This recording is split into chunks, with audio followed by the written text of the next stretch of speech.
La vedette incontestée de cette semaine, c'est Sba. Vous connaissez Sba? Zine Abdine Ben Ali, général devenu flic, flic devenu Premier ministre devenu président par la grâce d'un coup d'état médical et président devenu Sba.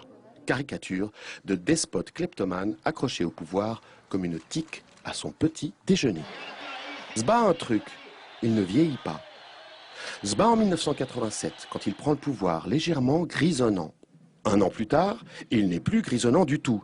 Sba en 1990, tenant tendrement la main du président qu'il a lui-même déposé et fait enfermer à l'hôpital. Sba en 95, Sba en 2000, Sba en 2005, Sba en 2010, Sba en 2011.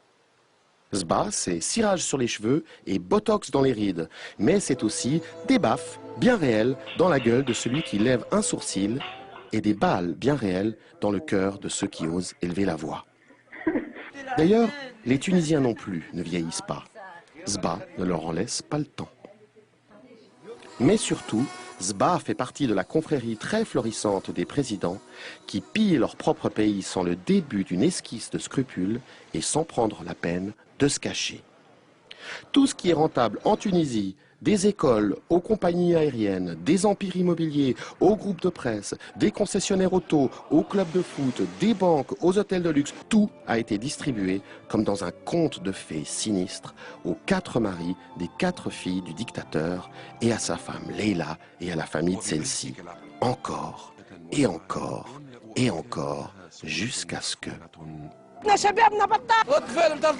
Et soudain, le flot de mécontentement a emporté Sba comme un raz-de-marée.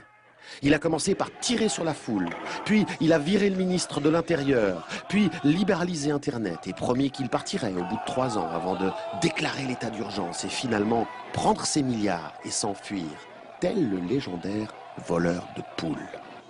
Sba a perdu son unique pouvoir sur les Tunisiens, la trouille. Comme disait son ami, premier flic de France devenu président, la peur a changé de camp.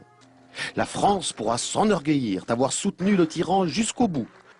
Et je ne vois pas au nom de quoi je me permettrais dans un pays où je suis venu en ami et qui me reçoit en ami de m'ériger en donneur de leçons. Au point où jeudi encore, la ministre des Affaires étrangères, Mam, proposait de prêter des flics français à ce pauvre Sba qui a fini par se barrer.